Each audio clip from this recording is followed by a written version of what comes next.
Welcome to HB RV Lifestyle. They call me the Honey Badger because I give it to you straight and transparent about the RV business. This is the 2026 inTech RV Aucta Willow with the Rover package. Now I said that slow because I suck at pronouncing it, but it's Aucta Willow with the Rover package. Now this is the most asked for floor plan in inTech RV's arsenal. A lot of folks call into the dealership, do you have it? Because it's really hard to find in person. You get to see a lot of videos, a lot of walkthroughs, but a lot of folks are like, I want to touch and feel. So it just gives you an idea how sought after it really is. Now, if this is the first time you've seen one of my videos, I do about a 10-minute walkthrough of the entire travel trailer, and I talk about it without any sound effects, special effects, weird editing, or, oh my God, it's so innovative. I've never seen anything like it before. Okay, let's get started. So first off, you got your power tongue jack. Your propane tanks are hidden behind this compartment right here.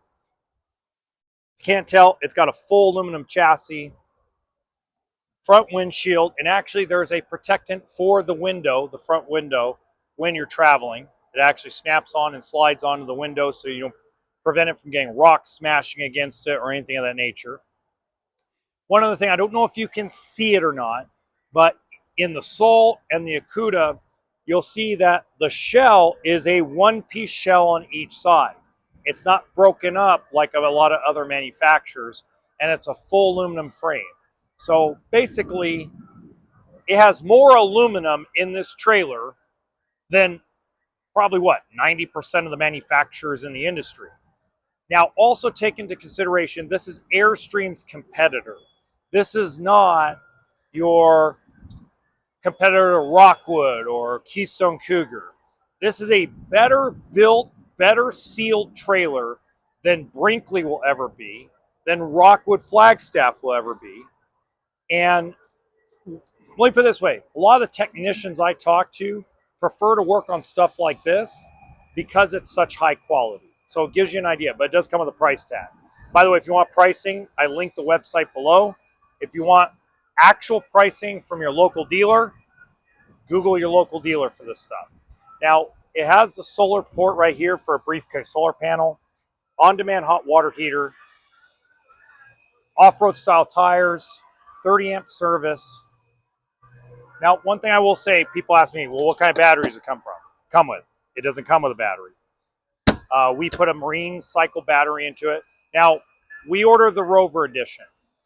The reason why we order the Rover package is because it's anywhere between $9,000 and $12,000 less than the off-the-grid package. The off-the-grid package has a full solar panel kit on it, lithium battery, and it's wired into the air conditioner with an inverter. Now, a lot of folks will tell me, well, I like that idea. I don't need a generator to run my AC. This is very true.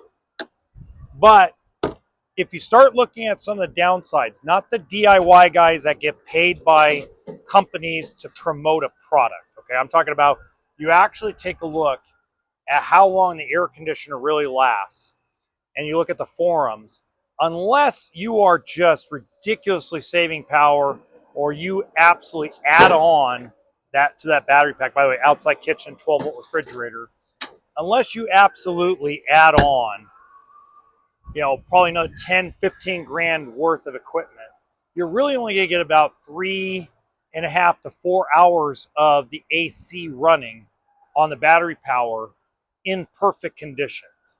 That AC, even with the soft start, pulls a lot of energy from that battery, even a lithium battery. So just keep that in mind.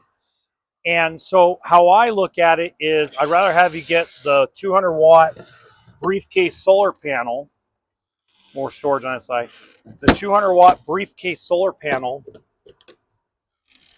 two 2000 watt generators or two Harbor Freight Predator generators with a parallel kit, and put your own lithium battery in. You're spending half the money, and now you have the option and the flexibility to run your air conditioner a lot longer. Now, while yes, a lot of people are very self-conscious about the environment, self-conscious about their carbon footprint. Totally understand. But realize you're only going to use this, let's say, 15 to 18 days out of the year. So your carbon footprint is not going to be that much bigger if you just do the generators rather than a bigger battery pack or bigger energy management system.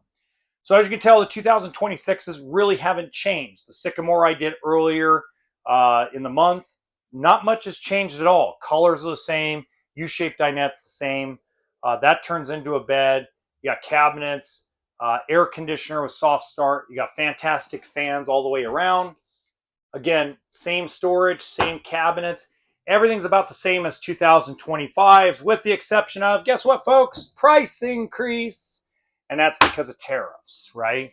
So you're probably talking about, if I remember right, somewhere around 5% more, 6% more across the board on inTech, both their cargo trailers, the recreational vehicles, things of that nature. So if you didn't buy a 2025 because you were thinking there was going to be a bunch of changes to 26, there was some changes. The changes were basically how the options are optioned out. There's more standard equipment, and they got rid of some of the options as well. So just to kind of give you an idea, now we order them the same either way. So like the 2025 I filmed earlier this year is identical to the 2026 as far as equipment, as far as options. It's just a little more money. It's still a beautiful unit, guys. Still a wonderfully built coach. You can't go wrong with it. Again, I would take this over my Keystone Cougar. I would definitely take this over any Brinkley. If you haven't seen that Brinkley video where the guy is exposing how bad the exterior seals are, I'm going to link that in the description box below. I mean, that was eye-opening for me. 12-volt electric refrigerator, nice and big. Old school bathroom. Toilet and shower, separate rooms. It was horrible. Oh my God. That video was so revealing.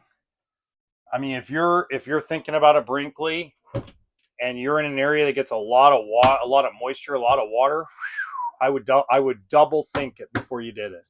Flat screen TV, especially watching the video that I'll link in the description box, because that is crazy how just you listen to all, and excuse my language, guys, I'm going to say one time, you just listen to all the marketing bullshit from these guys. It's crazy. Oh, you know, we only get a little bit of water intrusion every once in a while. It's less than 1%. Then you go look at the exterior experimental automotive seals, and you look at how it actually is put together. You're like, wait a minute. It's built to have water leak into the coach. That's crazy. I mean, it's not built to seal. And that's just nuts. How could you do that? I mean, again, you'll have to take a look at it yourself. And, you know, having a technician who's an independent operator, not affiliated with a dealer, not affiliated with a brand, getting their, like, look at it, like, deep without, you know, any kind of money involved or sponsorships or anything of that nature, it's eye-opening. So now I'm going to have the Sycamore linked in the top right-hand corner. You realize it's a 2026, not 2025. I made the mistake. I finally found the MSO. I'm like, oh, crap, it's a 26, not a 25. But I'm not going to redo the video for like a month. So until next time, remember, RV always stands for toolkit and sense of humor.